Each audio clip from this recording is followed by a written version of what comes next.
I can swim. Just can't walk or dress myself.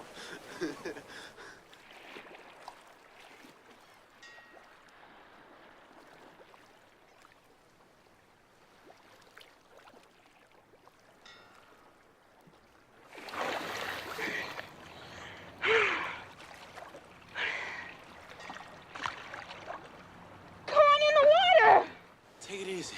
Take it easy.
Salute, salute, salute, and welcome. Welcome back to the Black Ocean. Now, so we getting deep in with your host, the one and only Great Black Shark.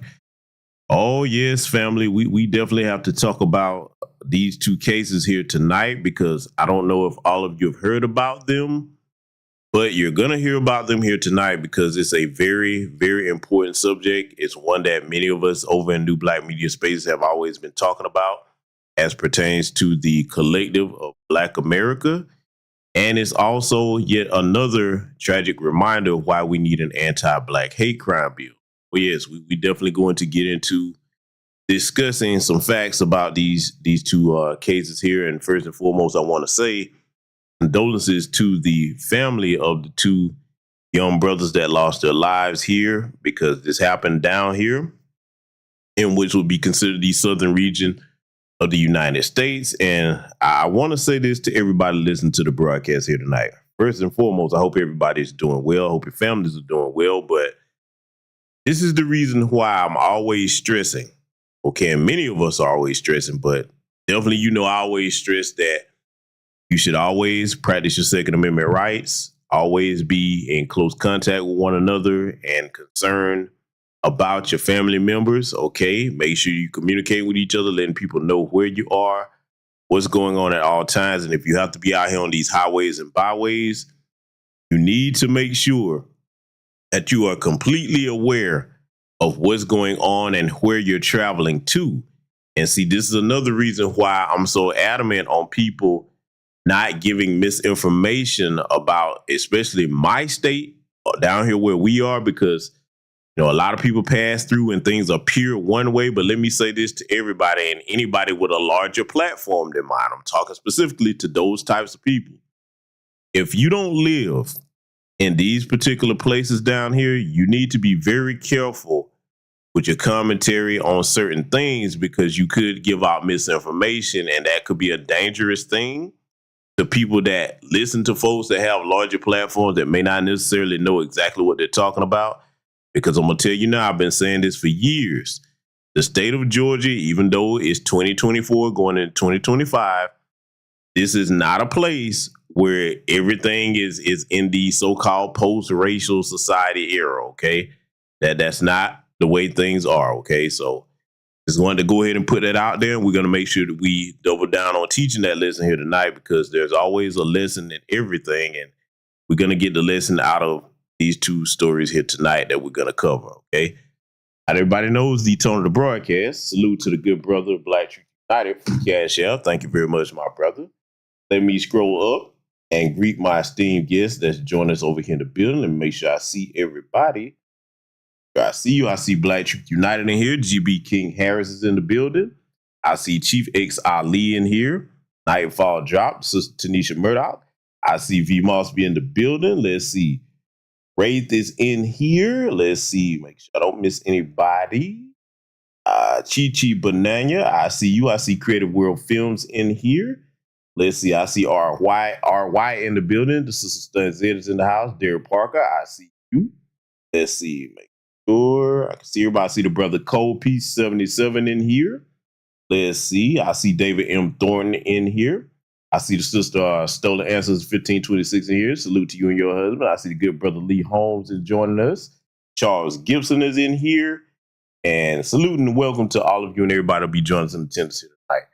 So we're not going to do any type of sponsor here tonight, because this is all serious business. And on broadcasts of that nature, I tend to skip making light of anything, because this is all serious business here tonight we're going to be dealing with. So before we get into the first, the main meat of the subject matter here tonight, there's something else I want to deal with, and it's already been going around, but I said, yeah, I need to include this in tonight's broadcast at the beginning, because I'm going to play this for you, and then I'm going to, go ahead and thread the needle on why I'm mentioning this, and I'm going to tell you what I see wrong with this, okay? Because one of the things that I feel is my responsibility as a foundational Black American freedman man, it is the men's responsibility to be protectors. Okay. Everybody knows about providers, but also protectors. And, I'm going to say this, those of us who are the eldest of the modern generation, which would be Gen X,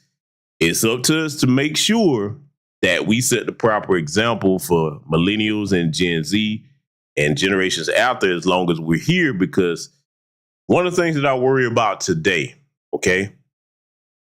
One of the things I worry about today is the atmosphere of America where everything is, they've conditioned people to think everything is a joke. And see, here's the problem.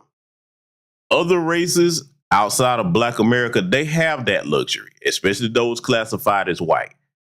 We don't have that luxury. You know why? Because we are targets of the system of white supremacy here in America, okay? We don't have the luxury to walk around as if everything's a joke. I'm not saying that you got to be serious 24/7, but what I am saying is there's certain things that it just would behoove us not to even partake in, okay? Now, what we're going to play here first, I'm going to play it all the way through. I'm not going to say anything. Then I'm going to run it back and I'm going to stop it and point out what exactly is wrong with this type of scenario here, because it's something that I caution even my younger family members about. Okay, and it's just any significant other that you're dealing with, it would behoove you as a man to have a conversation with them about what you're gonna see here. So I'm gonna go ahead and play this, and then we're gonna get started running it back, and I'm gonna give my commentary on why this is a security threat, and it's something that all of you need to think twice about. Excuse me, bro. Excuse me. I've had a bad day. Can I have a hug? Hell nah, get the fuck out. Oh, have a good day. Excuse me, ma'am. I've had a bad day. Can I have a hug? Oh, thank you. You too? Oh, thank you, thank you. You guys have a great day. Excuse me, y'all. I've had a bad day. Can I have a group hug?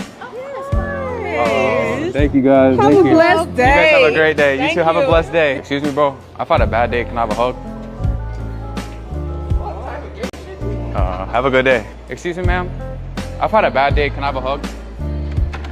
Oh, thank you so much. Thank you so much. Excuse me, sir. Excuse me. I've had a bad day. Can I have a hug? Oh, thank you, man. Thank you. You have a great day. Excuse me, bro. I've had a bad day. Can I have a hug? Oh, come on, bro. Love you too, bro. You have a great day. Excuse me, ma'am. I've had a bad day. Can I have a hug? Oh, thank you so much. You have a great day. Excuse me, sir. I've had a bad day. Can I have a hug? Oh, man. Thank you. You have a great day. All right, so now you saw that clip there. Now we're gonna play this back, and I'm gonna stop it because see, let me say something, and let me go ahead and give my disclaimer here for anybody that's like, man, you blowing this out of proportion. I'm like, yeah, and that comes from two types of people. It's either non-Black people or it's people that's in the tether class. So let me just go ahead and address them out off the bat, whether they listen to this live or on the playback. My concern is the safety and protection of my people, okay? So now we're going to play this back, and then I'm going to go through this and tell you what the big problem is, okay? Because I'm not doing this to pick on anybody, belittle anybody. Like I said, the safety and protection of my people is my primary responsibility with this platform. So we're going to play this again, and we're going to stop it. I'm going to break some things down. And just in case it's, any sisters over here that probably don't understand what I mean by security threat, I'm going to point it out. Okay, so we're going to run this back and we're going to break it down. Excuse me, bro. Excuse me. I've had a bad day. Can I have a hug? Hell nah, get the fuck out. Oh, have a good day. Excuse me, ma'am. I've had a bad day. Can I have a hug? Oh, thank you. You too? Oh, thank you, thank you. You guys. Okay, so now let's go ahead and get started. Let me talk to my sisters, okay? Because I know I crack jokes a lot. I know sometimes I can be very harsh and rough around the edges with my messaging. But this is one of the times where I'm going to try to put this to you all where hopefully you will absorb this and think about it, even if you don't agree with what I'm about to tell you, because this is why I'm playing this video back and I'm going to stop it and go through it, okay? Sisters, let me say this to you. A lot of you, even those of you who are very well astute of things, you really see the world differently than men do. Okay, and definitely we dealing with Black America when we talking about this, and I don't care whether you're FBA or non-FBA, but we see the world differently, okay? Because as men, especially as black men in America, we don't have the luxury of like not understanding the threats that we face. Okay. The world holds us a lot more accountable for many different things. But I can understand how today in society that we live in, this country has people conditioned to think that, you know, you're not in any danger. And sisters, I know this may be unfair, and all the older women over here should know this. So I'm primarily directing this towards the younger sisters that may be listening to this out of concern. You don't have the luxury to walk around and feel safe like other women. Why? Because you need to understand that I've said this many a time. You are looked at and as the most hated amongst our people because you can reproduce and give new life to our people. Okay. One of the reasons why they're hell bent on pushing so-called reproductive justice. I don't need to go there because they want you to willingly stop procreation. And then if on the other end of it, if they can get rid of as many of you as possible, that works for systematic white supremacy as well. So let me go ahead and tell you what the problem is. As all of you first saw here with this clip, the first brothers he approached, they were like, hey, man, hell no. This strange, weird-looking white dude running up talking about, I need a hug. I've had a bad day. First and foremost, that is not our problem. He's got an entire community that he can run to if he's had a bad day, because as men, having bad days is something we deal with, okay? That's a part of being a man. Yes, we're human. We have feelings. But running around seeking comfort from strangers like that, especially if you them folks, nah, we got to be smarter than that, family. Now, the tellers are going to hear this. You always make things about race. You damn right. Because, see, we've been over here for 400 years in the belly of the beast, and we understand that these people are absolutely dangerous. Let me tell you what the problem is, ladies and brothers. You better have this conversation with your significant others, especially younger brothers. And I'm going to say this. For you younger brothers, the women that you with, if they're not going to listen to your instruction and your direction, then you cannot give them your protection because they have to cooperate with you before you can be able to protect them.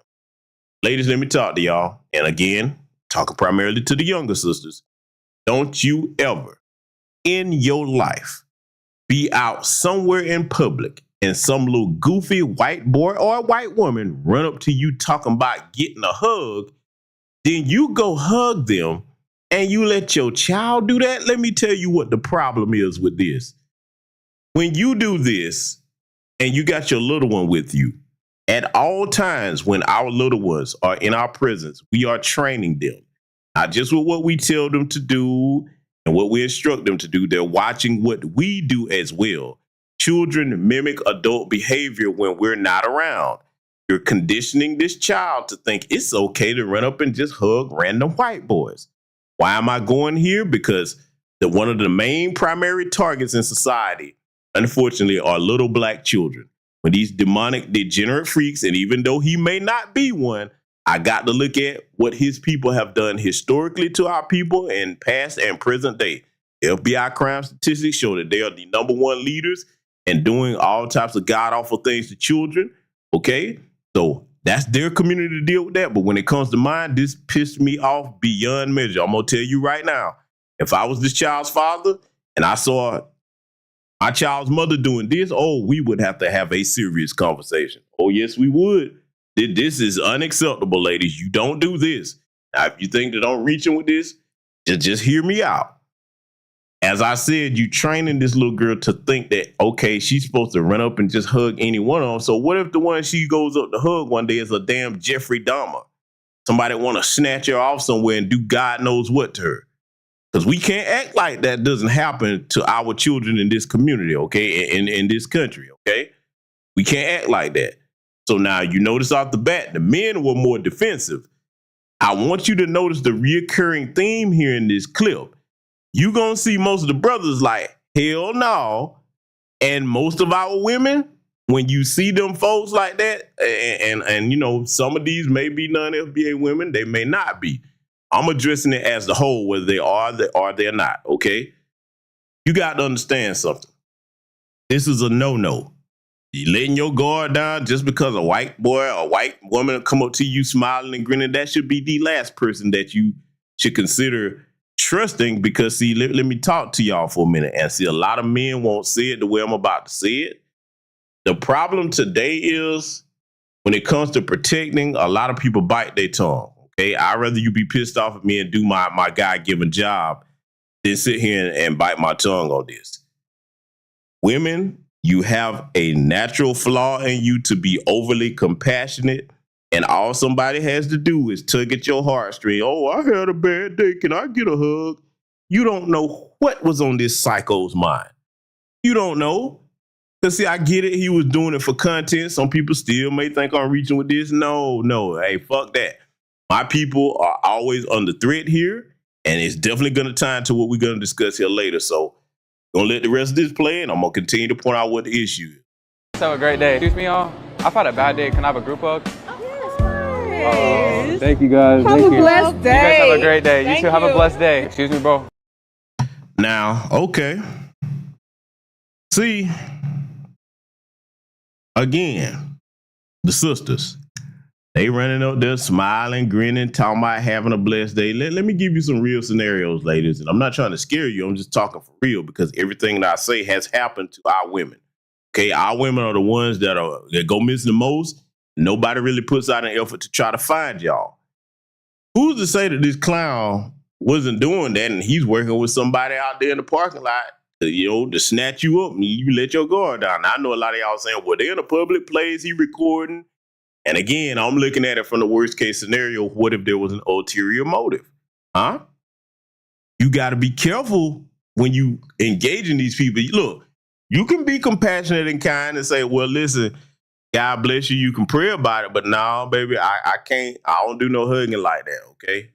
Don't be setting this tone, especially if you with children. See, I'm talking to y'all now because, see, the job of man, as I said earlier, is to make sure we protect you. And a part of that is correcting flaws in your behavior. This is not harmless. I don't give a damn what nobody else say. This is not harmless. Y'all don't be running up here hugging these weirdos like this.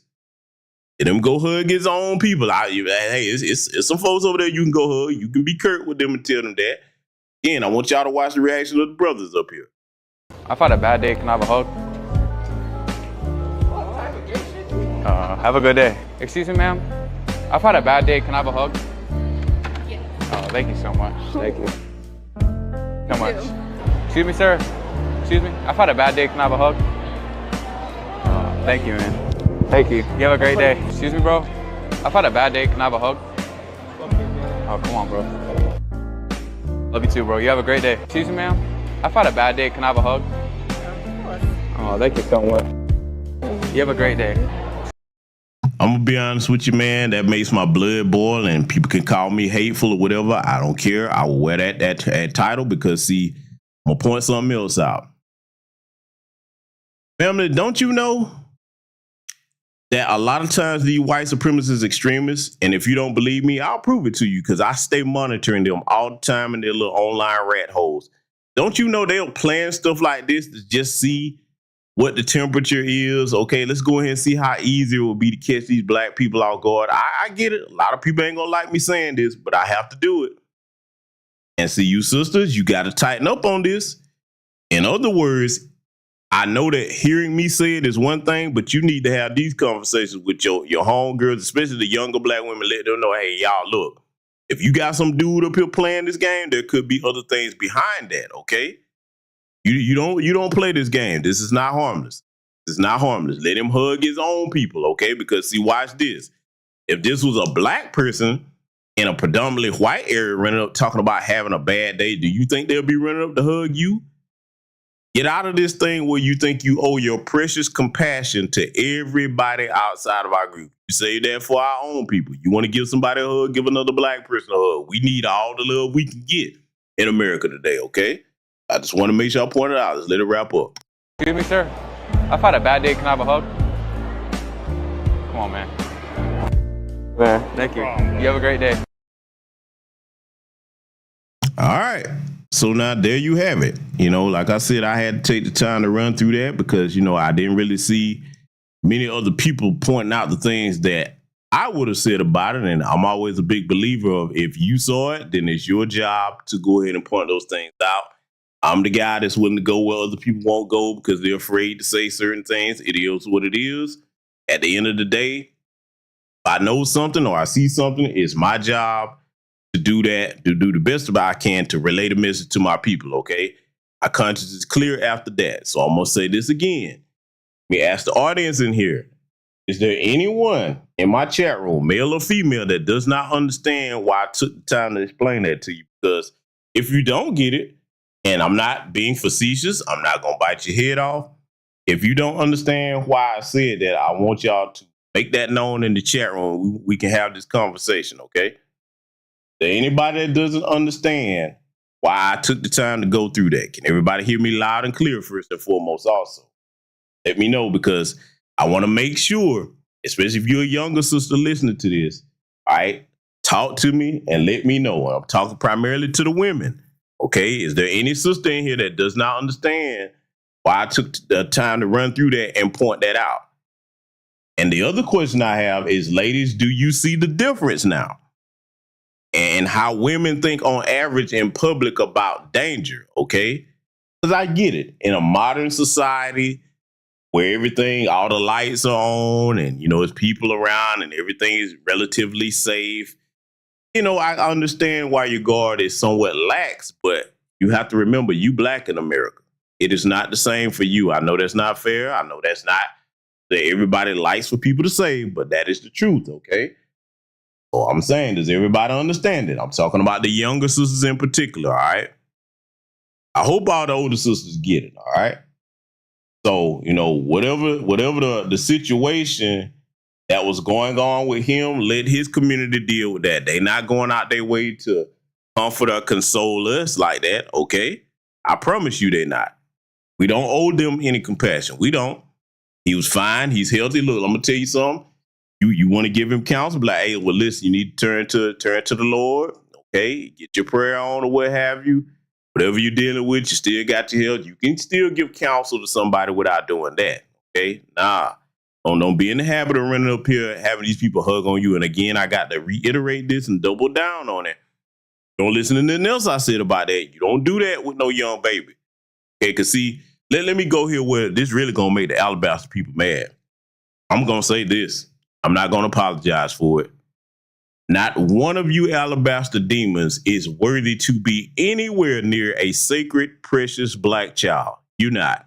You're not. I don't care what you say. If I had my way, none of you would be adopting them. None of that would be going on. No. I look at you as a clear and present threat. Now, you might not be that way, but I really don't care. As a protector and a gatekeeper, it's my job to stand in the gap as a man. Because, see, watch this. I'm going to ask this chat room question before we move on to the main subject matter here tonight. Is there anybody in this chat under the sound of my voice, male or female, that thinks that if them sisters had men, that's another thing you notice. Most of the sisters that they ran up to, they didn't have no men. My question is this. If they was with their man, if it was a Black man there, okay, with them sisters, do you think he would have walked up and told me, hey, can I get a hug? Somebody answer that quick. See, I'm saying this for a reason. Not picking, I got to point out the truth. If the sisters that he walked up to had men with them, their husbands, boyfriends, sons, whatever, do you think he would have walked up there talking about trying to get a hug then? Huh? See, I'm pointing this out because sisters, I know this isn't a pleasant subject, but they see you as easy targets and prey. The bottom, and because all of us know he wouldn't. Most of y'all like, no, he wouldn't have tried it. Because, see, they know if that man is there, they know we don't play the radio about our women. Like, hey, because, see, I'm going to tell you right now, if that was me, I have a look. I'll be like, man, I ain't even got to say nothing to you. Like, no, don't even, nope. Any woman that's with me, you know better than that. Oh, hell no. I would have just gave him the look. And fellas, you know what kind of look I'm talking about, especially from the side. I'm like, all right, nah. Better you communicate to them without even saying anything. You better find something else to do. Don't come over here playing with me. I don't play them kinds of games. You get your little ass over there somewhere else before I put your ass in the ground. Okay? I'm serious about that. I take my job as protector deadly serious. All right? And that comes down to the psychological mindset of the women under your charge. You have to train them. Yes, I said train, how to think when it comes to danger, okay? If I'm pissing any women off, good. I want you to be pissed off, but let these words resonate with you. Better understand the times and the hour of the history that we're in today, okay? So again, that's something I noticed. I guarantee, I really wish it would have been some brothers there, okay? And salute to my good brother Kermit S. Wingfield. I see you only Pamela's way and showing up in here. I see y'all. I really wish it would have been some brothers that either would have been like right out to the side or step there, because you know brothers would be like, hey, ho, what's this? Nah, player. Nah, we don't do that. We don't do that. Go ahead, bro. Move on down the line somewhere. All right? So I just had to get that off my chest, man, because that really irked me when I saw that, especially with the little black baby there, man. No, man. And see, I hope that the brothers that may have saw that, that's related to them, or they, with them somewhere, I hope they had the same talking to that I just gave y'all about that. Don't play them kinds of games out here with them folks, okay? They are not people that we can trust. They don't mean us any good, all right? Now, I'm going to leave that there, and we're going to get into the main subject matter here, talking about our good brothers, Devin Jeter and Trumaine White here. Both of these stories, like I said, they happen down here in the southern regions, and we're going to cover some of the news reports that pertains to what happened to them. And I'm going to take the time to give us some reminders on what we can do to be safe in situations like this. And I'm going to point some things out that a lot of people might not have mentioned with this particular story, okay? So go ahead and get started. I want everybody prepared to take notes. Tonight, the GBI asking for your help in the death of a Navy sailor. 25-year-old Devin Jeter was found dead in the Ocmulgee River this week. Originally from DeKalb County, Jeter was reported missing after he did not arrive at his naval station in Jacksonville, Florida. Maggie Fitzgerald is live in studio tonight to break down what we know. Frank and Lori, the GBI is trying to figure out how Jeter ended up in the Ocmulgee River. They said he was last seen at the Atlanta airport renting a car to make the trip to Jacksonville. His body was found in Telfair County earlier this week by the Sheriff's Department. And I spoke with Sheriff Sim Davidson about what clues they're still working to find. We really don't have any leads. We really don't have any other information. 4 days after 25-year-old Navy sailor Devin Jeter was found, Telfair County Sheriff Sim Davidson is asking for the public's help. A news release from the GBI says a fisherman was out on the Ocmulgee River near Lumber City and discovered Jeter's body. Let me pause it right here, okay? Because I am very familiar with the Telfair County area and that city, the town Lumber City, Georgia, down here, okay, in Georgia. And salute to the good brother Kia Edwards for the cash app. Very familiar with these areas, but let me take the time to remind all brothers and sisters not from the South and not from Georgia. Let me remind you of something, because, yes, we understand that our warrior scholar ancestor and good brother Malcolm X said everything south of Canada is the South. And I get what he's saying, but let me go ahead and make this clear. When it comes to anti-black racism and white supremacy, yes, it is. It is different from region to region in the country. Let me take the time to explain this, and I'm doing this to be responsible, okay? When you are in your more populated major cities, yes, them folks show they behind on there too, okay? They do. But here's the difference, all right? Unless it's just something extreme or blatant, there's a more robust system of checks and balances that make it harder for them to do certain things. When you start coming out of your major metro areas or what have you, start getting down here, down to these southern small towns, and people, because a lot of people are like, what the hell is Lumber City, Georgia? Oh, trust me, I'm very familiar with that. Many other towns here in Georgia, a lot of y'all had never heard of. You start going down towards Telfair County, Lumber City, Alamo, Georgia, Eastman, little places in the wall, holding the wall like that, Soperton, places like that. These places are not like anything in no metro area. In fact, y'all would be like, man, this is going back to like the land before time if you just pass through some of these places. I might have to put together some footage of places like that and show it to y'all. And a lot of y'all will be like, what? In 2024, places still look like this? So my point is, down in these smaller areas, all the law enforcement is related. to like everybody that run the city council and all of that. So why am I saying that? If something happened to you or they decide to do something to a black person down here, all of them gonna try to cover up. Now, in case anybody thinks I'm reaching, you think about what happened to our good brother down in Valdosta, okay? Y'all remember what happened to that brother, right? Do you remember how they was covering up the videotape and everything? Ahmaud Arbery, y'all remember that? See, if that videotape went elite, they would have got away with that. And that, look, let me tell you something. You take a good look at this. I paused this on this particular shot here for a reason. That's the Ocmulgee River. It's an old dirty saying down here. When you get down here towards these areas with these rivers and these swamps, it's a lot of people go missing down here because they will toss you in a river and hopefully you become gator food, okay?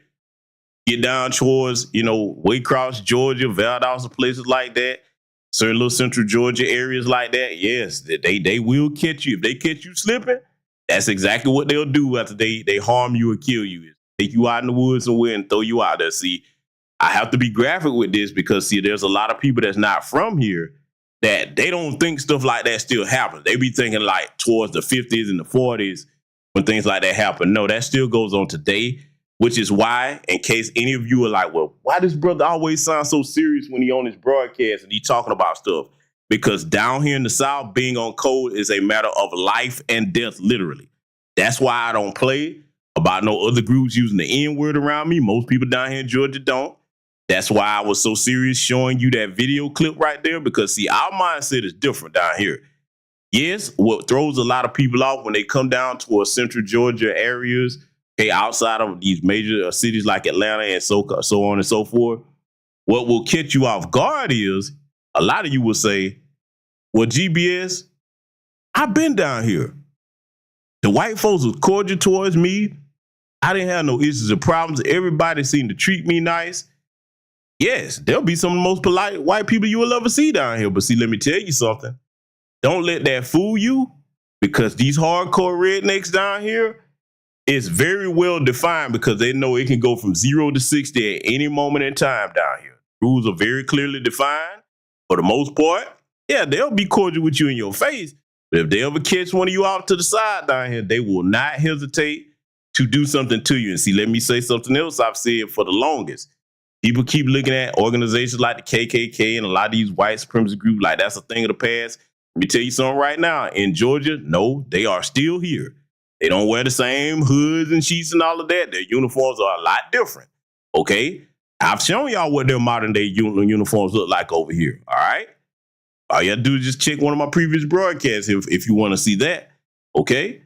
So what I'm saying is these groups are active down here, and the more dangerous thing is, hey, you don't know if that's a school teacher. You don't know if it's one of these race soldiers. You don't know if it's your doctor.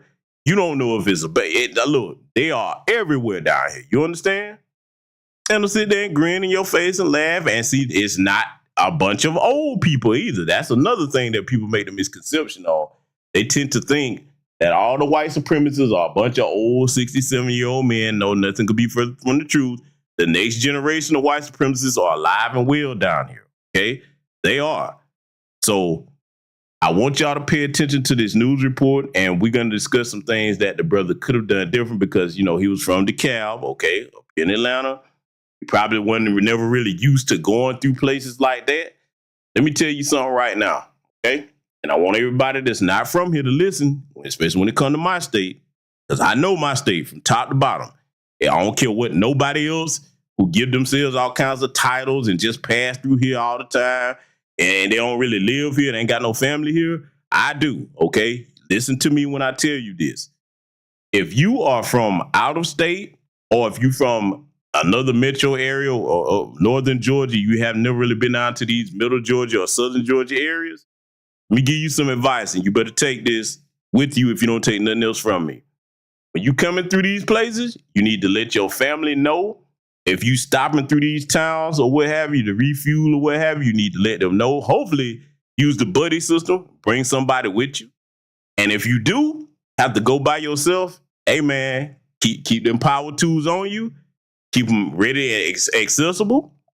And you really don't want to try to stop in places like that unless you find some other black people. Okay, because that's the other thing. If you do, because it's black people down here, we are. But see, we'll tell you like, hey man, no, don't go over there. Don't go over there with the white boys at. You don't know this town like that? Nope. Hey man, go here, go there. You know what I'm saying? We'll look out for you down here because we already know what the business is. Okay? And see, you know, I hate that happened to that young brother, man. But see, if you don't know something, you don't know. So this is why I take it very serious. And when I hear people giving misinformation about this state will definitely kill you very quickly if you don't understand how to move as a black person down here. So we're going to let them continue with this report. We're going to further analyze this tonight and try to point out what you can do differently. And see, this is another reason, too, before I let this play. This is why I'm telling you all it's good to have the cell phones. This is why I'm telling you all to get into getting your GMRS radio licenses, okay? Y'all know on Patreon, I've been talking about that. I'm going to keep talking about it till I start seeing more of you get those licenses and be familiar with that. Now, why am I pushing that? Because if you're in a grid down situation, the cell phone towers go out. Those radios do not rely on cell phone towers or the internet. You still have a viable means of communication, okay? So we'll get further into discussing things of that nature a little bit later on here. But we're gonna further analyze this and we're gonna talk about these things and see. Let me say something else too. For those of you that do have relatives down here in middle Georgia or, you know, any place in the South, but we're talking about this state here, or in the southern Georgia regions, you need to call them relatives ahead of time. Hey, man, I'm passing through. Whoop de whoop, meet me, so and so and so. You know what I'm saying? So that way, people will be like, okay, I was in communication with him. You know what I'm saying? So that way, if something happened, people kind of have a way to find you or get where you at, or hopefully prevent anything from happening to you at all, okay? So make sure that if you're traveling through these places down here, especially these places that you ain't never heard of, and see, yeah, I know for a fact now I'm gonna have to take the time to show y'all some things down here about how some of these places look. It will blow your mind so that you will see when a town have that particular look, you be like, oh, hell no. You got to find where the black people at. Because I'm gonna tell you, all you got to do is find where we are and we're gonna look out, okay? Because we already know what time it is. You see, that's one thing about I get it from people that's not from, you know, the South and not from Georgia. A lot of y'all be thinking that Georgia is, if you've never been here, it's like other places where it's like, oh, man, if I go talk to a black person I don't know, they're going to look at me like I'm crazy. No. We are some of the most friendly people you will ever meet down here, especially towards other black folks. And that's whether you FBA or non-FBA. You walk up there, hey, brother, I ain't from here, XYZ. Oh, for real? And they just say you mentioned you finna go stay somewhere. We be like, oh, no, nah. Ain't no black folks over there like that. Nope, you need to come over here where your people at, okay? So I can't stress that enough. We're going to get back to it and we're going to further analyze this. That was just before 1 o'clock on Monday, but Jeter was at the Atlanta airport 1 week ago. The GBI says he rented a 2024 silver Jeep Compass from the Enterprise car rental. Jeter was heading to the Naval Air Station in Jacksonville, Florida, where he was stationed as a third-class aviation ordnanceman. But when he didn't show up at the base, that's when fellow sailors alerted his family that he was missing. We want anybody with information to come forward because we really don't have a lot to go on. We found the body, and outside of that, we don't know how it got here, don't know how long it was here. We're still looking for the vehicle that he had rented. The Atlanta Police Department. Let me pause it again. Back to business. Let me put this back on his face because I want y'all to see something. I'm talking about this, okay? Let me put this back on his face. Let me tell you something. Get a good look at this picture, okay? I'm gonna piss some white people off tonight, but I really don't give a damn about that because this brother lost his life, and both of the brothers that we're gonna review their cases here lost their lives. I want everybody that's not from the South to take a good look at this picture. You know, when you hear me talking about them good old boys, well, that's the look right here. This is one of them, and this is a sheriff. Let me tell you something right now. They're not trying to investigate this, and I'm going to prove it. Remember when Lake and Riley got killed by that illegal alien down here? Oh, that's what it looked like when they trying to get to the bottom of something. See, chances are they already know what happened because a lot of them down here in law enforcement will work with each other. Chances are they already know what happened, who did it, and if it's another white person, unless you got video evidence like what happened to Ahmaud Arbery, they're not finna tell on other white people down here. Let's just get that clear right now. The only way that this will get solved is if other black people can come together and put together whatever they have, if anybody does have anything, because outside of that, and, I hate to say it, but I know there's not going to be any justice as far as them trying to do anything. They do look down here, especially Telfair County, this place here. Oh no, they don't. They do not tell on other white people. You understand me? You got to have them dead to rights with some evidence where they be like, okay, we got to sacrifice you because everybody gonna go down if we don't. Okay, so I want you to take a good look at this piece of shit right here. Okay, he's not trying to investigate this, because if there was, like I said, all you got to do is compare and contrast how quickly they got on that solving that Lake and Riley case until they caught the guy, and y'all see how that turned out. Okay. If you black and you coming through these areas like this, you better heed my words, what I'm telling you. And this is why I'm going to say it again for any jackass that come through here and get to talking like this place is some type of playground. No, it's not. There's no place in my state that's somewhere for you to play around if you're a black person, especially when you're not around us, okay? There's rules to every territory that you go through, all right? And this young man didn't do anything wrong, but see, let me tell you what it is about them good old boys down here, all right? The thing about them, you would think that, okay, he's a young brother, he's traveling in his uniform. You would think, okay, yeah, they'll respect that. No, they don't. Because, see, a lot of them are dirt poor high school dropouts, especially you driving something that they consider nice. It don't have to be no luxury car. They look at that uniform like, oh, he's nigger in a better standing than me. And that's exactly how they see it and how they see it. And if they can corner you off somewhere, they probably robbed them or something like that. I mean, I'm just saying, I know how they operate down there, okay? So I'm just letting you know that because you have a decent job or a uniform, nope, that don't float down here in the South. If anything, that make them more envious of you, okay? And look, I'm going to give you a rule of thumb, too.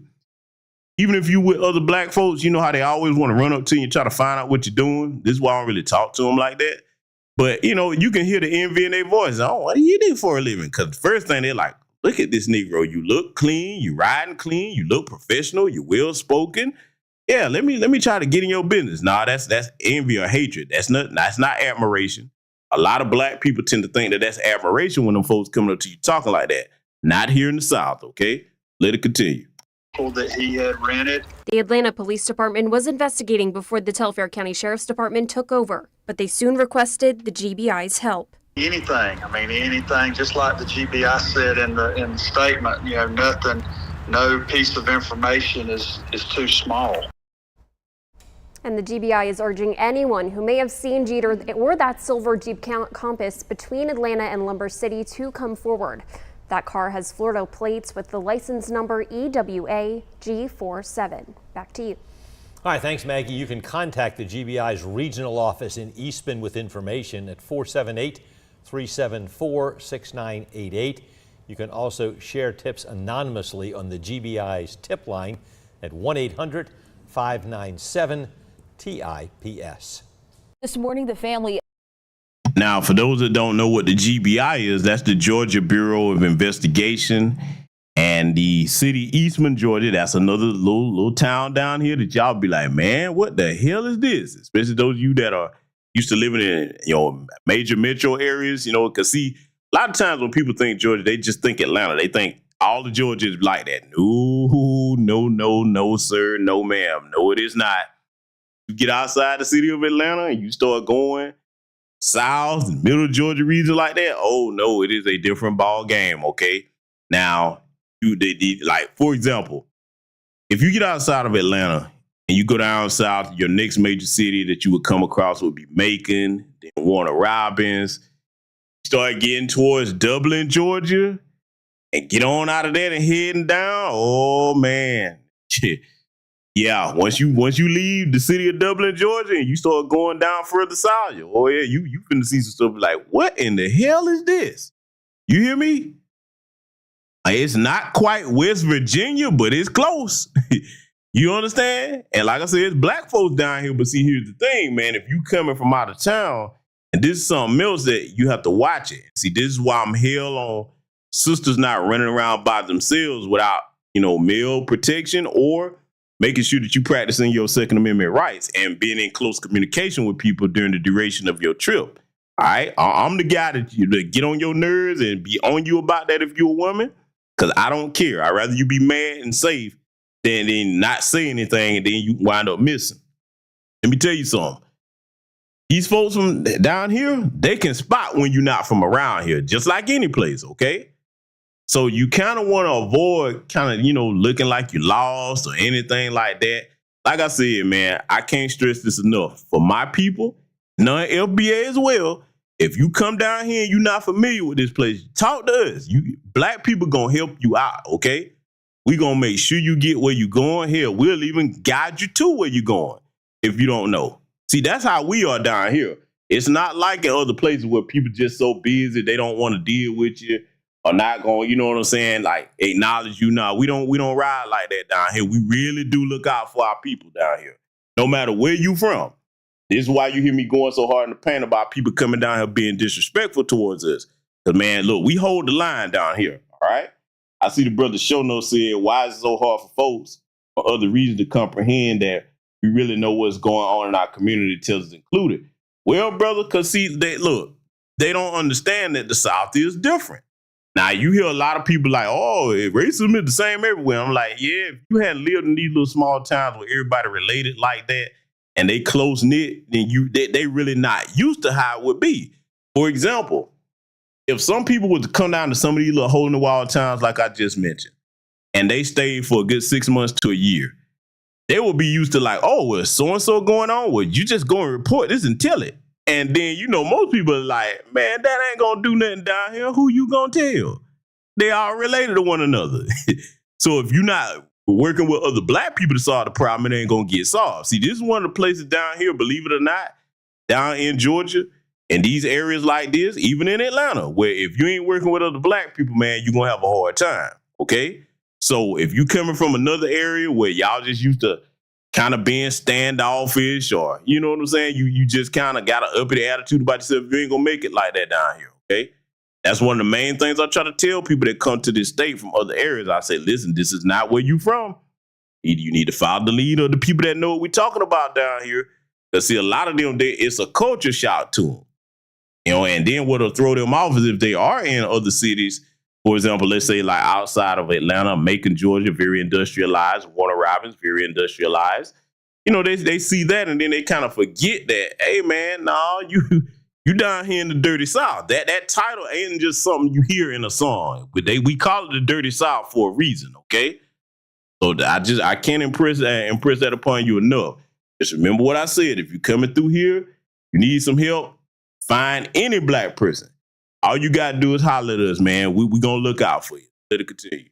Of a young man who dedicated his life to serving our country is pushing for answers on his final moments after he was found dead in the South Georgia River. Now, these are photos that his family share with us of Devin Jeter. He was 25 years old and serving in the United States Navy as a...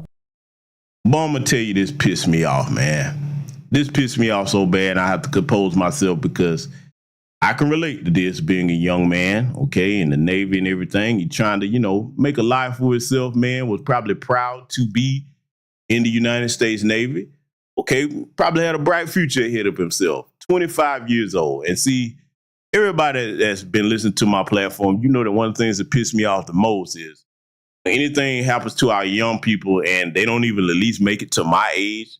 You know what I'm saying? Being that I'm a Gen X, they only at least make it to my age. Oh, that just do something to me, man. That's robbing us of our future and our light. And, I just, because the brother, he probably done made the trip several times before. And, he probably stopped. Because, see, look, let me point this out, too. Let me say this. If you ever come through some of these areas, because every now and again, if you by yourself and you ain't around no black people, you have to check one of these jokers down here. If you check them, you better understand that, hey, they word travel fast. Oh, we got us an uppity one. Yeah, it's like that. So, you know what I'm saying? You got to make sure that you really clicked in with folks down here. See, look, this is other advice I want to give people that's passing through these areas. When you stopping through, man, find where the black folks at. Talk to us, let us know. We'll let you know where the black people hang out at. Make you some friends and connections. when you coming through here, be like, hey, bro, I'm passing through. Whoop de whoop, man. Even if you don't do nothing but stop in for a minute, you need to have people that you check in with. See, when people say check in, a lot of people think Los Angeles because the gang thing. Now, when we say check in down here, we try to make sure you good against these damn rednecks down here, okay? So you got to start making you some connections when you're coming through these areas. And if possible, if you got people or family that live down here or people that have lived here, talk to them. You know what I'm saying? Because, I mean, again, they're going to let you know what the deal is. So, you know, like I said, I want y'all to listen to the rest of what they're reporting on, and I'm going to point something out when she gets to it here that stood out to me. Weapons specialist. He was stationed at NAS Jacksonville. His body was found on Veterans Day after his family says they dropped him off to pick up a rental car at Hartsfield-Jackson International Airport. They tell us 6 days went by before anything about him missing was officially released. They're hoping that did not delay or affect the search for him. Both teary when we start. Right, because, you know, just not knowing is the hardest part. A young kid, 25 years old, to be found dead, who was just trying to go to work, is probably the hardest thing, you know, to accept. What happened in that time frame? Somebody having some idea, the fisherman that found his body on the side of the river, how did he get there? Investigators were able to identify Devin by his tattoos, but no idea while it was found on him. Devin's family thinks maybe he could have been saved had that information about his disappearance gotten out much sooner. Meanwhile, the GBI still hasn't located the rental car that he was driving when he left Atlanta and headed to Jacksonville. Okay, so now let me point this out, the thing that stood out to me, you know, because you saw his parents there speaking. And, you know, like I said, the brother was just trying to do his job and, you know, defend his country. And this is another reason why y'all hear me saying I do not encourage young black men or women to go into any branch of the service, regardless of my background, until we get an anti-black hate crime bill and they pay reparations. We've given too much of our precious blood to these people. We are the most patriotic people this country has ever seen. We are the first patriots in this country. We are the people that came up with Memorial Day and Veterans Day, things of that nature, okay? So that's my sentiment on that. A lot of white folks don't like when I see it. I don't give a damn what they like or don't like. But let me point out something that stood out to me here, you know, because they said that they are, you know, so 6 days that went by before they heard anything. Couple of things I want to remind y'all. Get into a habit of making sure that you talk to your people if they don't know already, like things that, you know, you let them know that, hey, if XYZ happened, I ain't suicidal. I didn't harm myself. I'm surprised they ain't trying to say that yet. I wouldn't be surprised they come out and try to say that. I'm going to follow up on this thing and study it, see how it goes down here. But, you know, make sure you talk to your people, let them know things of that nature, because they'll try to pull that too. If you're in the military, they'll try to say that you thought about harming yourself. And you know how they do it with us. And also let your family know that, okay, if you traveling to or fro, let them know, just like, hey, if y'all don't hear from me in XYZ time, like, for example, you may travel and your rule of thumb may be, okay, hey, look, 6 hours into my trip, I'm going to give somebody a call and just chop it up with them, let them know where I'm at, how things are going. For example, me and one of my cousins is out there on these highways and byways. He's a truck driver. We always stay in contact with each other. Back to business, I was just talking to him earlier today, and one of the main things I always ask him, hey, where you at, cuz? Hey, you got that thing on you? You know what I'm saying? I mean, we be talking, okay? And I'm going to make sure I get him even more up to code on certain alternative means of communication, things of that nature. So you just got to have your routine about yourself with your family so that everybody will know that, nah, that's not like him. Something's not right, okay? And you need to also have it where, like, if you got family throughout these areas, contact that next of kin to try to go and find what's going on or what have you. You know what I'm saying? You need to know where all your relatives' places are so that if you need to, like, duck off somewhere, somebody, you know, get after you, or, hey, you need to know where to go. And see, I'm going to tell you one good thing about Georgia. Even if you don't have any kinfolk down here, if you get where black folks at and them rednecks out of line, oh, trust me, we got your back. I promise you we got your back. It ain't going to be no situation like up in New York where Daniel Penny murdered Jordan Neely and people just going to be standing around watching. Oh, they already know it's about to go down. We ain't got to know you from a hole in the wall. We got to know, oh, you black and they after you? Cool. We'll find out what the hell going on later, but we're going to make sure you good. I promise you that. So I want to throw a hypothetical out here too, okay? Because I'm not saying that this brother's situation was that, but I need to point this out because he was 25. And again, this is hypothetical. I'm not saying that he did it because I can't say if this happened or not, but I'm just pointing it out to let you know that if you coming through these Georgia areas like that, and you a brother that the white women find attractive, or if you done came through here with them, oh, they don't like that. Yes, in 2024, I don't care what you're saying, they don't like it. I know what I'm talking about.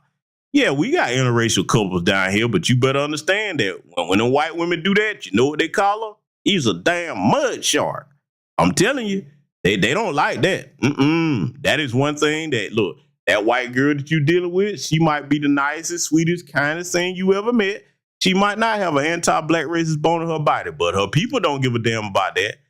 See, they look at it as like, okay, yeah, you got her, she's tainted, but how them rednecks look at it, a lot of people never heard it said like this, so I'm going to be blunt. How the rednecks look at it is like, that's a threat to male white supremacy. So you might have got this little throwaway bitch, but we got to teach you a lesson, boy. You understand? That's how they look at that. I'm telling you what I know, not what I think, okay? Telling you what I know, not what I think. And like the brother Shono said, yeah, what's your 20 on mama? Hey, see this, brother, you from Georgia, because you talking like you my people, bro. You talk, yeah, the brother say, what's your 20 where you at? Yeah, that's how we are. Man, look, you down here somewhere and them folks corner you like that, man, all you got to do is call out, hey, man, yo, I need some help, whatever. Oh, it's on. You going to see young, old, everything in between coming in. We ain't coming unarmed neither. We going to be like, all right, yeah, we finna even these eyes. What the problem is, okay? We going to make sure you get back home to your family safe. So main reason I'm saying this like this, I want everybody to know that when you come through Georgia, do not be afraid to talk to other black people. Look at us as your extended family. That Southern hospitality thing, that's what they really mean when they say that. They ain't really talking about white folks. They talking about us.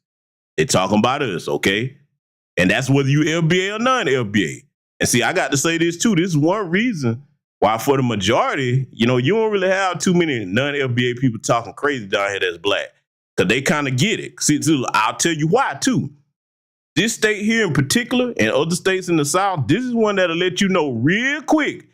Even if you had some aspirations of coming down here and you were going to talk crazy about black Americans and all the white folks going to love you. Nah, not these Georgia rednecks. They going to tell you quick. Boy, I don't give a damn what you saying about them. You just as black as them to me. I hate you even worse. You shouldn't even be over here. You understand? Oh, yeah, they get it real quick when they come down here. You don't see too many continental Africans and Caribbean people that if they've been down here for any length of time, they be like, oh, shit, that ain't going to work here. If I wanted to do it, you better move somewhere else because it don't float down here in the South, okay? Down here, we all we got, all right? We all we got, for real, all right? So I just want to make sure y'all understand that, all right? Make sure if you're down here, you get up with your people. Now, this next story that we're going to cover happened in another southern state, Mississippi. Where my Mississippi people at? Any Mississippi people in the chat room? Because, see, this is where you all will be able to sign off and attest to this, okay? Because, look, that's another state that's just as dirty, if not dirtier, than Georgia, okay? Predominantly black, all right? One of the blackest states in the country if you really want to go there for the demographics, but them good old boys are down there, boy, and they are like the land before time. They value system has not changed. When I tell you, you really want to see some showing of hatred, huh? Jackson, Mississippi, and what they did to the water, that was deliberate. Same thing as in Flint, Michigan.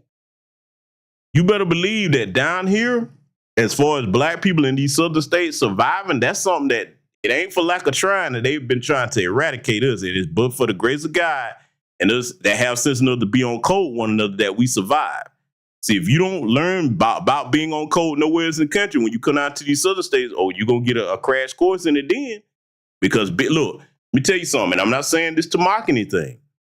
Before we get to the next case here, what happened to the sister Tamala Horsford? If you are a black person down here and you had learned that you don't go off with them white folks and you the only black person like that, there's the outcome. We all saw that sister lost her life and they killed that sister. And what happens is, I'm going to tell you in the Tamala Horsford case, this is my conjecture. what probably happened, they was all drinking. She probably got into an argument with someone or whatever. They got into a fight. They was probably outside where that balcony was. She probably fell and she hit the ground, and all of them was like, oh my God. And they covered it up and tried to act like they didn't know what happened. And, you know, and look, the investigators that come there, they know everybody. So they're like, yeah, we ain't gonna lock you up for this niggers over here. I know that's a cold-blooded thing to say because we love each other, but them folks don't love us, okay? They don't. So down here, you learn real quick. You don't be running off with the white folks like that and you the only black friend. And see, you tell us, you better listen to me. You pull that crap down here, oh, they will make an example of you, because if they can't get one of us, they'll settle for you because you just as dark to them and they don't care about you being from somewhere else. Hey, look, I'm going to tell you who would learn their lesson down here. If Myron Gaines was here instead of Florida down there in Brickell where you at, that's right, I know where you at, boy. You're down there in Brickell. You're down there. If he was up here in Georgia, oh, no. He wouldn't last. One, black folks would be on your head. And number two, you trying to blend in with these rednecks here, they'll tell you, we don't care about none of that shit you talking, boy. Jim Bob, get my road. We got one that thinks that he's going to color his way up there without that little anti-black talk. Don't care about that, boy. You can't be no ally to them down here. They look, that's one thing that I respect about these rednecks down here. They let you know. They don't grin in your face and try to kiki. They're like, my daddy hates your black ass. My grandpapa hates your black ass. My grandmama, ma hates you. I don't like your kind, boy, and I want you to know it. And we feel the same way. Fuck you too. Okay? That's how it is down here. If his little punk ass was down here, oh boy, he would be changed really quickly in two ways. The black folks gonna get you straight, and them folks over there damn sure will catch you. Because the minute you think you finna go kick it off by yourself with them, and you thinking that, you know, you're gonna talk bad about black Americans and all of that, and that's gonna get you in good, they're like, yep, that's real cute. Let's see how this rope fits around your neck, boy. I'm trying to tell you. So, you know, he know where to stay at. He know where to stay at with his little antics. I'm gonna be dealing with some of his stuff coming up soon on Patreon anyway. But this next case, we got to analyze, brothers and sisters. Again, for my people that's in Mississippi, a lot of y'all might have heard of this. And we're going to analyze this and go through it. And I'm going to give some of the same instructions, but I want my Mississippi family to chime in the chat if you're in. So we're going to get started analyzing this. An investigation is underway after a man was discovered dead while at the Emmett County Jail. As 12 News' Tia McKenzie reports, it's a story that raises concerns about excessive force and police misconduct. One family is in search for answers. However, they're left with more questions than anything. The family of 41-year-old Trumaine White says he was found dead earlier this month while in custody of Emmett County law enforcement. Bobby DiCello is the family's attorney. We are developing information that we believe is very concerning. I can't make further comment beyond that. The Mississippi Bureau of Investigation released a statement saying, quote, MBI is investigating this incident that occurred at Emmett County Jail. Agents are continuing to investigate and gather evidence and information. This remains. Now, let me pause this right here. See, I want y'all to notice the difference, especially my young black people listening to this broadcast tonight. I want y'all to notice the difference. When something happened to a black person and it's them folks involved, these race soldiers, oh, they got to take this long, drawn-out investigation. Something happened to one of their people, oh, everything is quick, fast, and hurry. You getting answers left and right. They pulling 4K footage all over the place. In the most surveillance heavy society we've been in, it's amazing how when something happened to a black people, don't nobody know nothing. Can't nobody get no footage in there, but something happened to them folks. Oh, boy, they got pristine 4K footage. Oh, boy, everybody seen something, all the witnesses coming forward. You can't be down here and something happened to a white person, they don't get you no answers down here, okay? And see, we got brothers and sisters in here from Mississippi in here in the chat. Y'all probably know about this area down here, okay? Because see, that's another thing, too, we got to get back to. And I might need to hold an egg space on this and just kind of get together from different generations discussing this. Because, like I said, I'm a Gen Xer, but we need to make sure that we're really on the ball about protecting each other. Because, you know, listen, ain't nobody else going to do it but us, okay? We see that we don't have a friend in either political party. We don't have adjacent groups that's trying to be friends, even no matter how much we help them historically.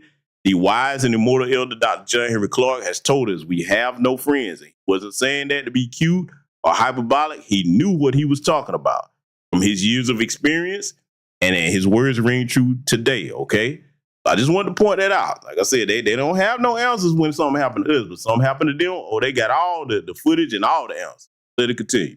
It's an open and ongoing investigation. How does a man tossing a bag out of his car by a tire store end up dead in jail? That's a stretch. DiCello says there is a cultural and social problem in America, and there needs to be transparency. Why not transparency? Why not an allowance of seeing body cam? Is there body cam? If not, what happened inside the jail? There's got to be video of that. There's got to be video of the booking. Why not provide it? We reached out to the Well, let's go ahead and deal with why not provide it, because that is just like I said before. In these southern areas down here, these people are all related. They're not going to tell on each other, okay? They're not. And so you know what? That's another thing I'm going to do too. You know, let me take the time to point this out, all right? Because again, I hate that these two brothers lost their lives, but we got to try to get the lesson out of this. And I'm going to say this, whether they do the right thing or not, see, this is why ancestors stay on their ass and they get justice from beyond the living world, okay? They do. So just know that if justice is not served by them doing the right thing, they're going to get the justice one way or another. It's coming, all right? I know a lot of people don't believe that, but I've lived long enough to see that be true. But see, this is another thing I need to point out to black folks. Invest in you some surveillance inside your vehicle, and there's different things you can have on your person that, you know, that are inconspicuous, that are actually recording things and got audio. And see, the reason I'm saying is that might be important.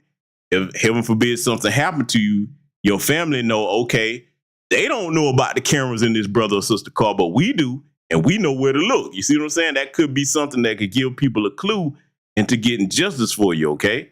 And see, that's something I'm going to be talking more about on Patreon, 2 different types of devices that you all can get that are inconspicuous. There's things you can wear on your regular clothing that could be recording audio and video and crystal clear 4K footage. I put my family members up on them all the time. I've even put some of you up on them all back in the past. So I'm going to bring a lot of models back to the forefront. I'm going to definitely go into deep diving on that in Patreon soon, okay? Because I want my people to make sure that you investing in protecting yourself, okay? Yes, we know about our Second Amendment gang, got to have that, but you also need to have, like I said, alternative means of communication, GMRS radios. Okay, when I say that, it's a grid go down, you can still be able to talk to people. All right. And also surveillance. They got surveillance. Why shouldn't you have it? That's one thing I want my people to get into when it comes to protecting yourself. I always tell yourself, if they got it, then you should have it too, if it's legal for you to own. Okay. So that's just something I want to point out here. Let's let the sister continue with the report. County Sheriff's Office, however, we have not heard back. Reporting in the Mid-County, Tia McKenzie, 12 News. All right, so now you heard them talk about that, and now let me tell you something I heard from. I'm looking in the chat room for my Mississippi people. I think my brother Project Leroy is from that area. I heard that they tried to say that they pulled the brother over because he was speeding or something like that. You know what I'm saying? Oh yeah, trust me. I'm gonna get that information to y'all over there on Patreon. And the reason why I'm gonna put it over there is because, you know, when I'm talking like this, a lot of times some of the stuff I put y'all up on, some of them folks don't know about that. If you over on Patreon, y'all know what I'm talking about. Oh boy, they know his ass finna try to come run over there now. But I try to put y'all up on things away from them. You know what I'm saying? Because the stuff that I use, look, anything that I put y'all up on, it ain't gonna be nothing that I don't use myself or hadn't given to my family members. So definitely I'm gonna get, especially the sisters, caught up on getting that surveillance in your car. It ain't nothing that's gonna break the bank. Okay, and it's something that we all need. And see, let me tell you now, not only should you have that surveillance in your car, you should have it at your house. Because let's just say, y'all know I've done stories on this, and not only me, but other people. When race soldiers come to your house, hey, you might get you one of them good old boys that, you know, a nigger in this nice house, these nice cars. Let me plant some dope in here and say I found it. You see what I'm saying? Y'all remember the story that I covered where that race soldier tried that with that brother, and he happened to have surveillance up under his garage there, and he caught him up there throwing the dope over there in the corner and then trying to act like he found something all of a sudden. If he wouldn't have had that footage, they would have ran him through the ring on all kinds of charges and ruined his life, man. So surveillance is very important part of protecting ourselves, okay? That's something our people have to get more into encouraging other people. In other words, we got to treat this just like the latest fashion, the latest hip hop song, latest movie, hairstyle, whatever, Prada bag, whatever it is. We got to be like, hey, girl, you got surveillance gang together. See, we got to start having these conversations amongst one another so that we can minimize, if not prevent altogether, certain things like this from happening to us, okay? Or make it easier for us to produce justice if something does happen, okay? So now we got some more things we got to analyze here because, again, you know, I'm doing this in the hopes that it will resonate with our people about the climate that we're in still in America here and about us making sure that when we say being on code, it's something we put into practice. It's just not something we say. Got to make sure that we look out for each other. See, look, let me tell you how serious it is. I can speak for my state and I can't, y'all can tell me about y'all, but down here, when it comes to protecting each other, you got brothers down here that could have issues with each other. We'll put that shit to the side if it comes down to dealing with them folks. Oh, yes, we will. We'll be like, hey, bro, you know what? I'm going to bust you in the mouth later. But right now, we got to deal with this. You understand? That's how tight-knit we are down here. We can have all kinds of problems. It could be going back through our families. We'll put all that to the side to deal with them folks, okay? And they know that, too. See, I'm telling you, man, it's different down here. We move a little different, okay, for a reason. And I wish everybody moved like that across the country, okay? But anyway, we're going to review this next case coming up here, and it's going to be something similar, very tragic, but see, it's things that can be prevented if all of us work together and get to protecting each other and communicating information about these different areas across the country that some people may have not traveled to. See, the reason why that's important, you got to think about a modern day version of the Green Book. We got too much technology not to enact that amongst ourselves. It might be people that have never been through certain parts. For example, take Vidor, Texas. Hey, everybody that know about that, like, no. If you're a black person, nah, don't be stopping there overnight or long term if you by yourself. Everybody know about that place. Couple other places, Rebecca, Georgia, down here is another place, all right? Some of these little places like this and these different folks, we need to be letting our people know, hey, whoa, before you go through here, make sure you with your folks or you just gonna pass on through and you got them things with you, okay? So I'm gonna be the one to really start doing more about, you know, making sure we understand the country we live in as far as these little places that are not major areas that's always on the news or a lot of people know about them because it's places in this country that a lot of people don't understand are still modern day sundown towns. Okay. In fact, a business shout out to my good brother Torian Rain, Reloaded. He's got a whole sundown town series, not just past but present places where things have happened too. Make sure you go over there to that brother's channel and check that out. He does outstanding work. That's one of our outstanding young black journalists over here in New Black Media. Okay. But we're going to get to this next story, and I want y'all to pay attention to this because, unfortunately, it's a similar situation. Justice for Rasheem Carter. From the chanting, Justice for Rasheem Carter, to these signs, Justice for Rasheem Carter. It's clear that family members and friends want someone to be held accountable for the death of 25-year-old Rasheem Carter. This was not a natural death. This represents a young man who was killed. Well-known civil rights attorney Ben Crump gives the gruesome details on how the Jefferson County man was found. His head was severed from his body. His vertebrae, his spinal cord, was in another spot they discovered away from his severed head. They have recently found remains that they believe are also Rasheem Carter. Now, let me pause it right here and let me point something out about how I know for a fact that was white supremacists that murdered that brother, okay? Let me talk to y'all. See, black people in this chat, and see, this is why I'm really so protective of our people as a whole, no matter what area of the country we come from, and even our non-LB brothers and sisters that are on code, that act like they got some sense, okay? Let me talk to y'all. Let me tell you how I know this was white supremacists that killed this brother. They didn't just shoot him or strangle him or anything like that. They dismembered him in a gruesome way because that's something that you do when you have a hatred for the target, the victim of your violence, the target of your violence. That's something that lets you know you have a visceral hatred. It's one thing to just kill somebody. It's another to dismember you because they were like, okay, if they find you, we want this to send a message in the most gruesome way possible. Understand? And see, let me tell you something. Let's talk about something a lot of other people don't really mention enough. And brothers, this is something we have to talk to each other about, okay? A lot of times you probably hear about these stories and these cases where they run up on black men and you be like, man, you see the brother and you be like, man, how they catch this big brother off guard right here? Let me tell you something. These cowards are no strangers to using chemicals to run up behind you for things like chloroform. That's not just in the movies. They'll try it down here. These things of that nature. Another way they'll catch you off guard. If you one of these brothers, and see, this is why I really warn people about that down here in the South. You one of them Becky crazy dudes, it ain't nothing for them to use their women to set you up. They know you a brother down here and you like Becky. Oh, don't you know that some of these white supremacist helpers down here will play along to set you up? And have you driving out somewhere way off where, hey, they know ain't nobody gonna come out here. You know what I'm saying? Or it's a little designated area where they set niggas up at. I know what I'm saying sound far-fetched, but you better take it from somebody that live here that know what the fuck you talking about, okay? Let me tell you something, man. You have to be mindful about how they will set you up to catch you off guard because they're cowards. They're not gonna approach you one-on-one. The only way they're gonna do that is if they armed or if they got larger numbers than you, okay? But when they get you off in these little comfortable areas where they done did this time after time, because see, the other thing that you got to understand about passing through little places like, for example, Vidor, Texas, or Rebecca, Georgia, or places like, we talked about down here in Valdosta, places like that.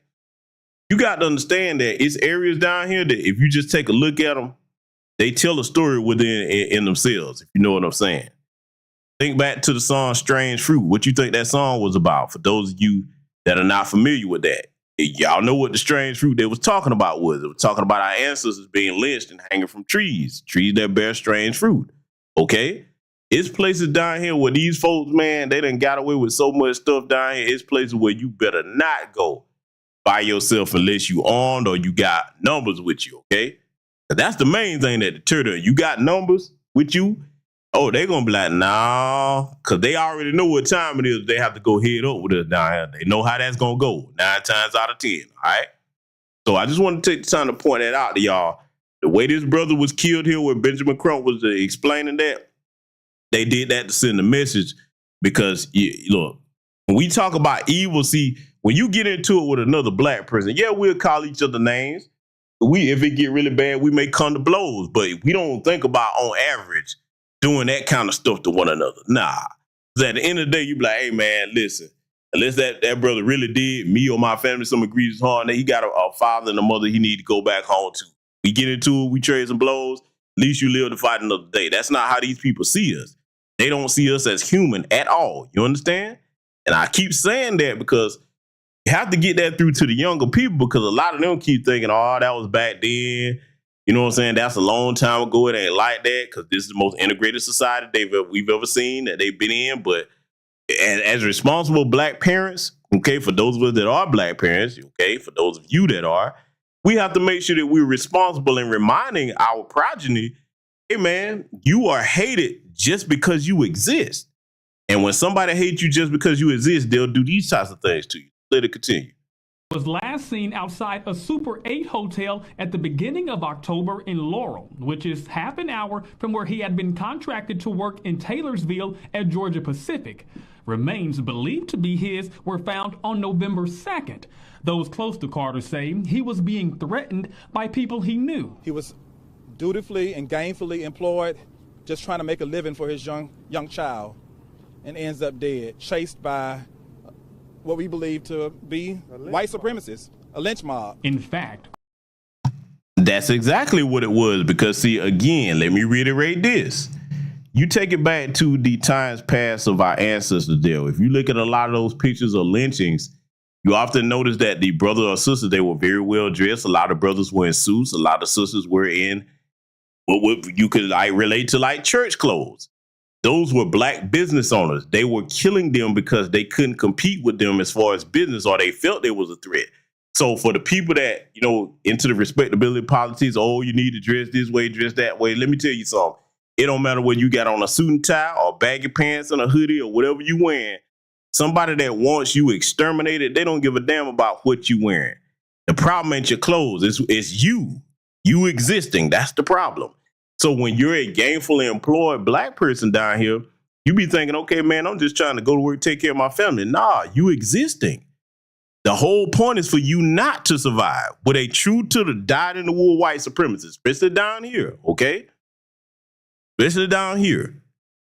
The goal is for you not to survive. They don't care if you're going to work being a law-abiding citizen. That's what they really hate. They don't want you to exist at all, okay? So see, you got to understand, you down here in these areas, I can't stress enough, you got to make connections, and you got to, look, let me go and get deep with this. In this brother's situation, let me tell you something, man. I'm going to be somewhat codified in my language.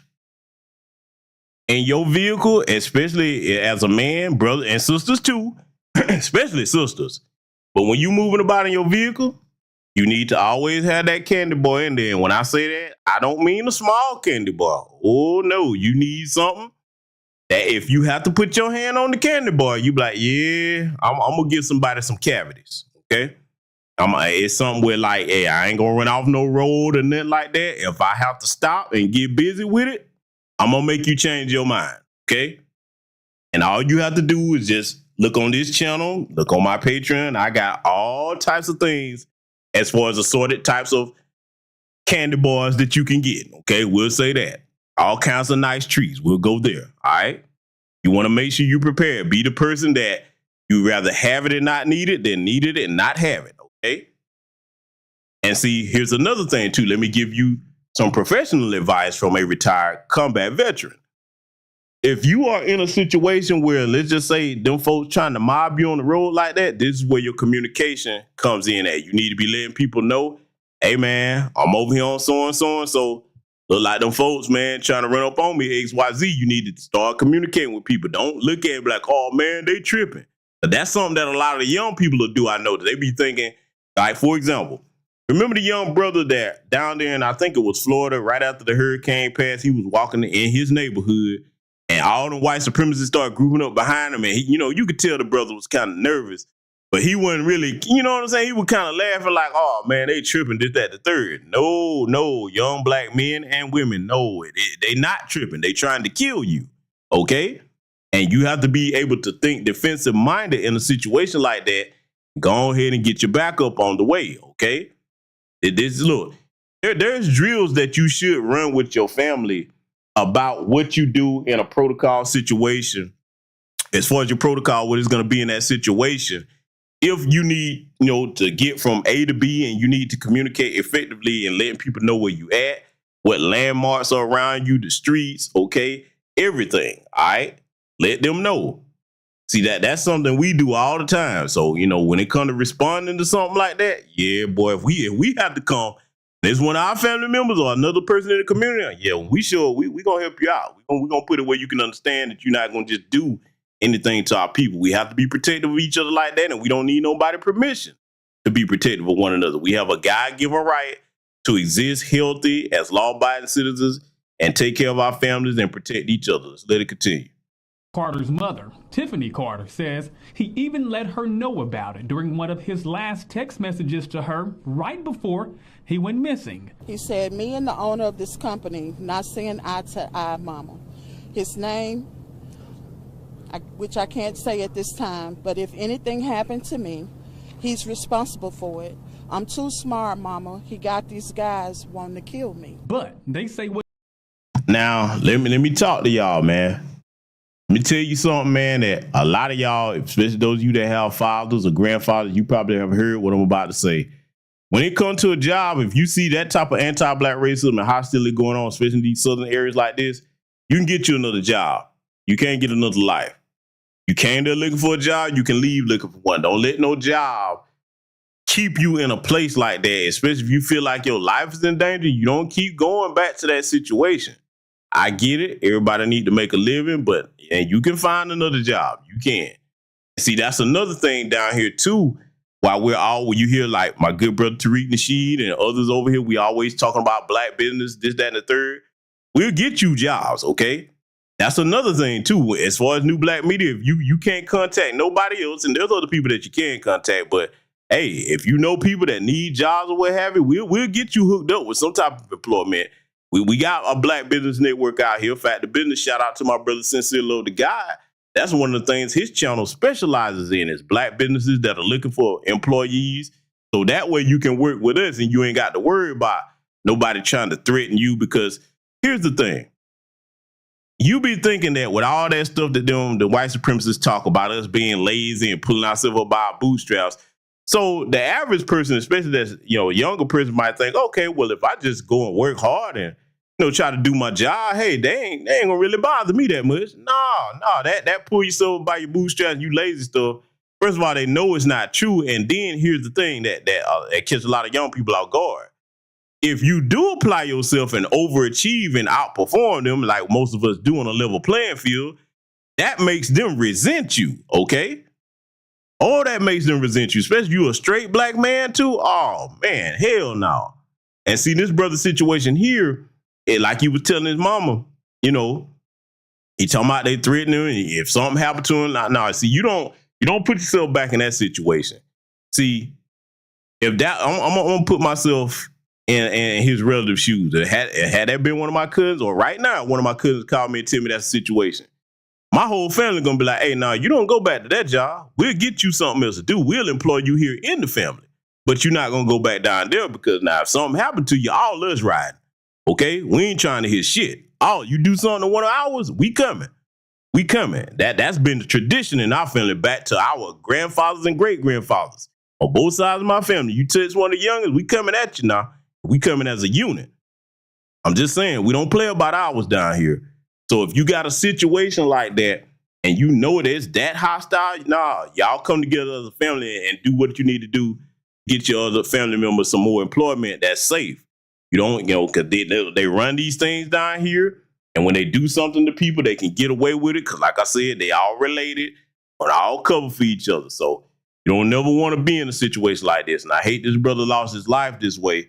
But if you have advance warning, you always go with what your gut instinct is. It don't have to make sense to nobody else. If something's telling you, hey, something don't feel right about this, you always, I'm talking to brothers and sisters alike. I don't care if you're FBA or non-FBA. You always listen to your gut feeling. Like, nope, don't have to make sense to nobody else. It makes sense to you. That is your internal spirit and your ancestors looking out for you, telling you something is not right, okay? So you always go with that feeling over everything. Let it continue. What's even more alarming is the fact that someone attempted to use Carter's credit card even after it was determined that he was dead. And we believe that is a big clue. Think about it. The person who had his credit card is likely to have encountered him while he was alive. And it shouldn't have to be this difficult for this broken-hearted mother to get answers. Thanks for watching our YouTube channel. Follow today's top stories and breaking news by downloading the NBC News app.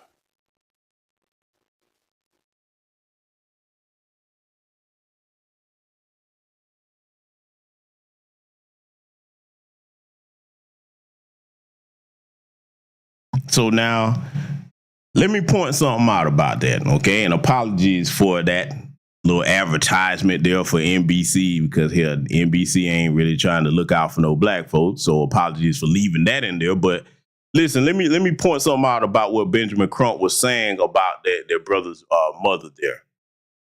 Again, sisters, I want you to absorb this, okay? We love each other. You love your children, okay? All of you that have children, you love your babies, you love your nieces, nephews, all of that, okay? You got to understand that a white supremacist lives in particular, especially the ones that know what happened to him. They sitting there watching the news. They love to see that. They love to see our women in distress. That's what they live for. They feed, just like demons, they feed off your pain. You understand? They feed off your pain. So Benjamin Crump, see, this is why brothers like him, I don't think he really understand what he was dealing with in that situation. You dealing with pure fucking evil, okay? When I say that, I'm not being hyperbolic. You can't redeem a white supremacist. You cannot, okay? You can't. That's a demon running around in human skin, okay? So when our women or any of us are distraught on TV like that, the people that did it, that's what I want y'all to understand. They sitting there watching that and they getting off on that, okay? For example, in case you think I'm reaching, anybody that might be listening, you think about when they was passing that video of my Arbery down there before they found out they was going to get caught. Just imagine what they were saying about that, sitting around laughing at it. Oh, we got you another one, because that ain't the first time that they did that to somebody. Huh? See, I know it's a sick, twisted thing, but we do have to start thinking about, okay, the other side of it to really grasp the evil that you're dealing with, which also ties into what I showed you at the beginning of the broadcast about running up, hugging them little weirdos like that. Nah, man, hell no. Because see, if something happened to us and they don't get caught, oh, they enjoying that. Case in point, let's go to another situation. Remember when our brother George Floyd was murdered in that horrific way that we all saw around the world? Remember, and to let you know that you're dealing with actual demons in human skin, remember how they were sitting there putting memes online and got their children mocking his death? You know, black people, we don't never do nothing like that to know. But when I say irredeemable, that's what I'm talking about. Because what normal human being would mock that or make light of that? And then keep trying to bring up other things, talking about, oh, he didn't die because he was kneeling on his neck. Now, you let a black person kneel on their neck for 10 minutes until they die. This whole country is for a white America be ready to turn up about that. You understand? And that goes to show you that God is truly in us, because to be honest with you, we still supposed to be tearing this motherfucker up now behind that, regardless of Derek Chauvin being in prison. To be honest with you, white supremacists really don't understand that we really are God's children, because we've given you a lot more grace than many of you deserve with the demonic things that you've done to my people over the years. Huh? Decades in our own homeland at that. See, like I said, man, all you have to do is look at their behavior, not 40, 50 years ago, right here in present day, to let you understand that these people are beyond redeemable, and you better take this threat of white supremacy serious. It can't be nothing where you got the Sambos and Coons and I was sitting talking about, oh, you need pro-blacks and that B1 stuff you talking about. And they be talking crazy like that until something happened to them or one of their family members. We be the first people they run to. And see, I want to give y'all another reminder about how serious these issues are that we're dealing with here, okay? Because I've shown y'all this clip before. I'll show it to you again here. And this is coming from the state of Georgia here. I want you to pay attention about how things operate with these race soldiers down here. The video shows a Cobb County, Georgia police officer talking to a woman in a car he pulled over on a traffic stop. She's unwilling to move her hands, afraid, she says, of getting shot, and he tells her, don't worry. But you're not black. Remember, we only kill black people. Yeah, we only kill black people, right? All the videos you've seen, have you seen any white people get killed? Though it happened a year ago, the video is just now coming to light. The officer, Lieutenant Greg Abbott, has been on the force nearly 30 years. His lawyer says he was, quote, trying to gain compliance by using the passenger's own statements. But the county's new police chief said today that what happened was unacceptable. I don't know what's in his heart, but I certainly know what came out of his mouth. The recommendation is to terminate his employment from the Cobb County Police Department. The date stamp on the video, July 10th, 2016. Now, let me pause this right here, because many of you have seen this if you've been over here on this channel before. But see, I have to pause this and remind you of something that we've long said. White supremacists don't get fired. They just get transferred. The problem with the race soldiers is if you do fire them and they still have their post certification, Peace Officer Standards and Training Certification. That's what POST stand for. Peace Officer Standards and Training Certification. If they have that, they can just, it don't matter if they get fired. They're still certified in the state of Georgia or anywhere else to be a police officer. So they can just transfer it to another department.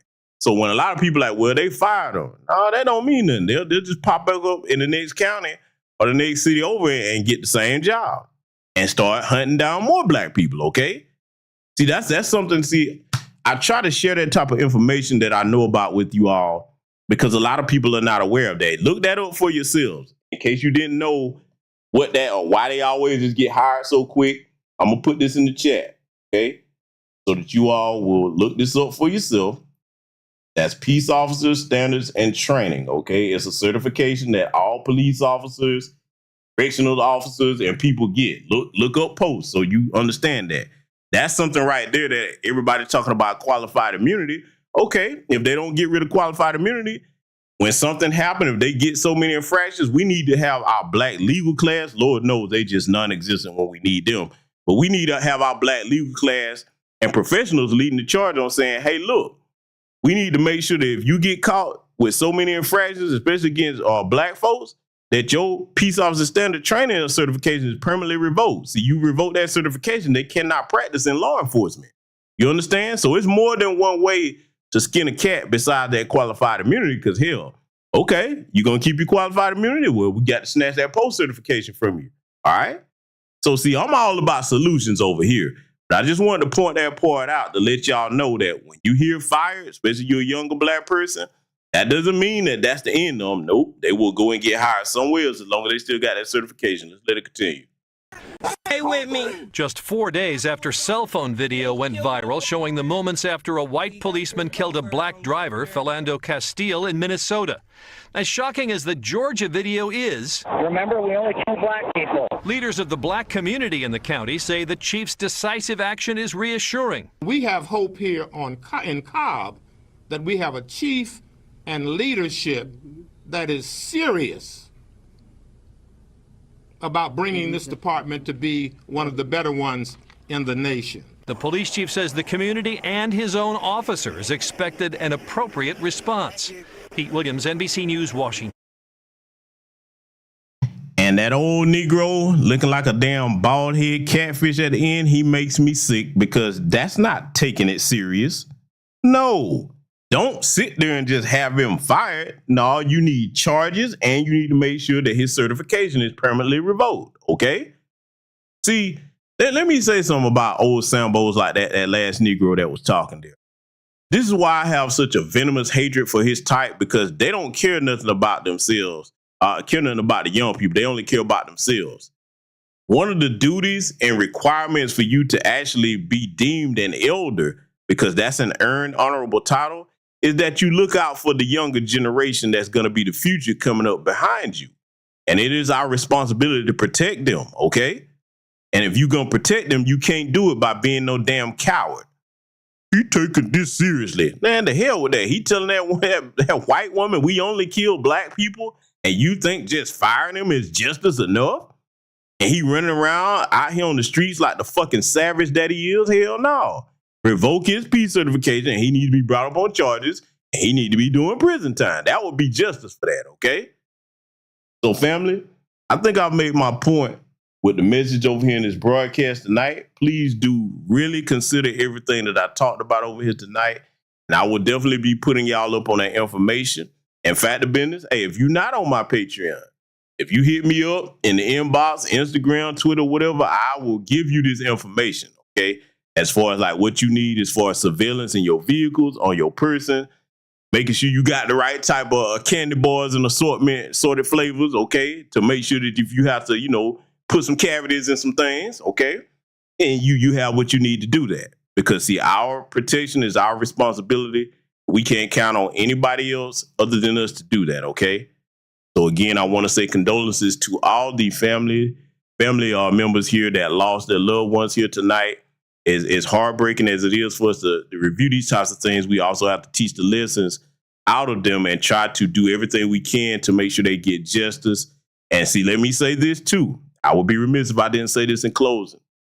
As tragic as these cases are, one of the things that most of us in New Black Media have adopted is if when it's clear racism or anything like that, if the family don't come out and say it and they don't condemn it, then we hold our tongues, because a lot of times we'll come out there, as y'all have seen with many cases that Benjamin Crump represent.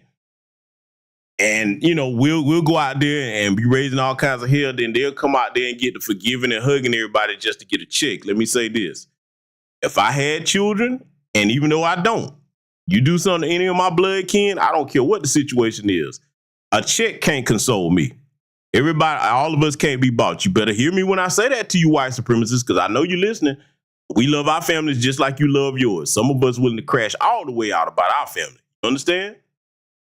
So I'm just letting that be known. Love your family, protect each other. That's what we got to get back to, because a part of staying on code is making sure that we protect each other at all times and we look out for one another. We all we got and we all we're going to ever have. And we're all we need, okay?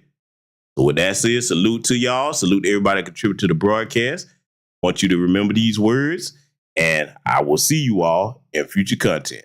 Take care.